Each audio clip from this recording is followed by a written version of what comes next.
Good morning, good afternoon, good evening, guys. Welcome to RoboThought Zero to Hero series Python machine learning on the edge using Jetson Nano. We are on lesson number 49 and I am going to show you scientific Python binary constant unit, right? That is for machine learning purpose. So what is a binary constant unit? So basically if you prefix the binary as a binary in the constant within constant, so you can calculate the bits and bytes. So for example, kibi is one of the example which returns a value of 1024, right? So that is how this binary function works. Binary, guys, we as humans we just cannot understand zeros and ones, which communicates with your hardware, which communicates with your computer, right? You cannot calculate millions of ones and zeros. So that is where this binary in scientific Python, the binary unit, right, within constant, is really helpful and handy to navigate into millions and trillions of sets of data. So let me show you how this particular function called binary constants work. So let's get into our Jetson Nano, and I'm into my IDE already.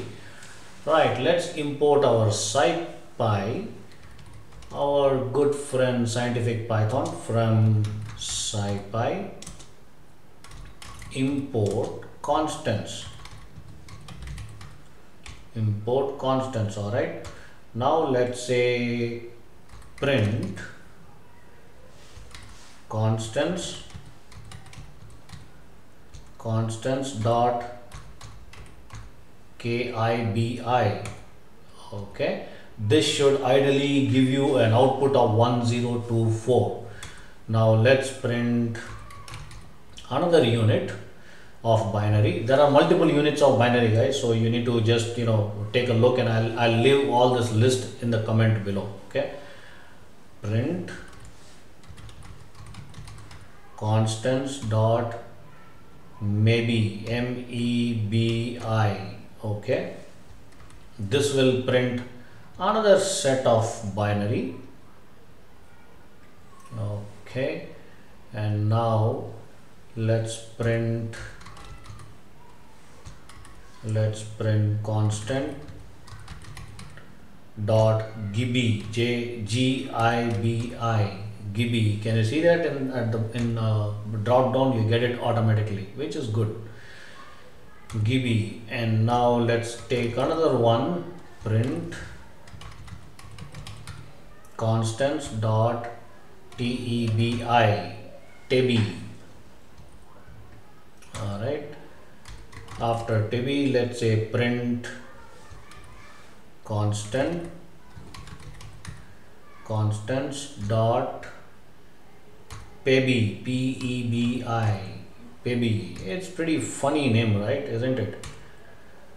Now print constants dot exbi. Okay, say print constants dot zebi, zebi. Okay, print constants dot yobi, yobi. Alright, guys, so these are the different types of units within constant, specifically for binaries, right? This is for binaries. Within binaries, you can use all this keyword and do multiple different types of calculation. Let's see what value you get as an output. Let me right click Python. I always have trouble with the mouse, especially with Jetson Nano mouse. Sometimes it gets, alright, here you go. Right click, run Python file in terminal, and you get the entire list. For kibi, you get 1024, for maybe you get 1048576, and then the next one, tebi, GB. Guys, I am going to leave this list down so that you will understand this in detail. So this method of calculating the binaries is pretty interesting, and it's going to be really handy for you guys when you get into I'm in the very near lessons, probably after a couple of lessons, we are also going to import data, a kind of sample data from GitHub, and we will start playing around with those. All right, guys. So that's going to be very interesting. All right, guys. Do give me a thumbs up and a like. I'm going to be back soon. Bye bye. Until then.